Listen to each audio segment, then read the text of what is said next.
Hello friends, welcome to our channel. ఈరోజు క్లాస్లో ఈ క్వశ్చన్ని సాల్వ్ చేస్తున్నాం.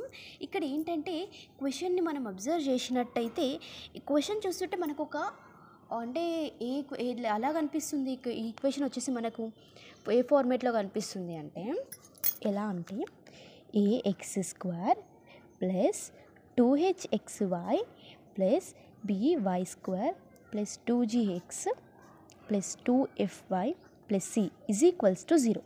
ఈ ఫార్మేట్లో మనకి ఈక్వేషన్ అనేది ఉందన్నమాట. అంటే మనకు a ఈజ్ ఈక్వల్స్ టు ఇంతని రాసుకుందాం. అంటే a is equals to 4, 2h అనే టర్మ్ లేదు కాబట్టి b is equals to 9 and 2g is equals to -8, 2 4s, g is equals to -4 and 2f is equals to 36. ఇంత 18, f is equals to 18 and c is equals to 4. మనకు ఏ is equals to ఈ terms వచ్చాయన్నమాట. ABC అనే values మనకి ఇలా వచ్చాయి కదా. ఇప్పుడు ఏ ఫార్ములా యూజ్ చేస్తామంటే చూడండి, ఈ ఫార్ములా యూజ్ చేస్తాం. -g/a, -f/b అనే ఫార్ములా యూజ్ చేసి ఈ టర్మ్స్ రాసుకుంటే అంతే అనమాట. ఓకేనా? అయితే ఫార్ములా ప్రకారము -g/a -f/b అనమాట.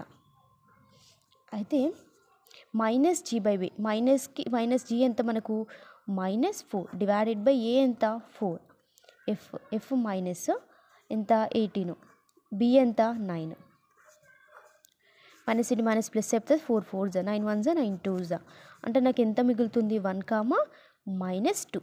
ఇంతే అనమాట ఆన్సర్. Thank you friends.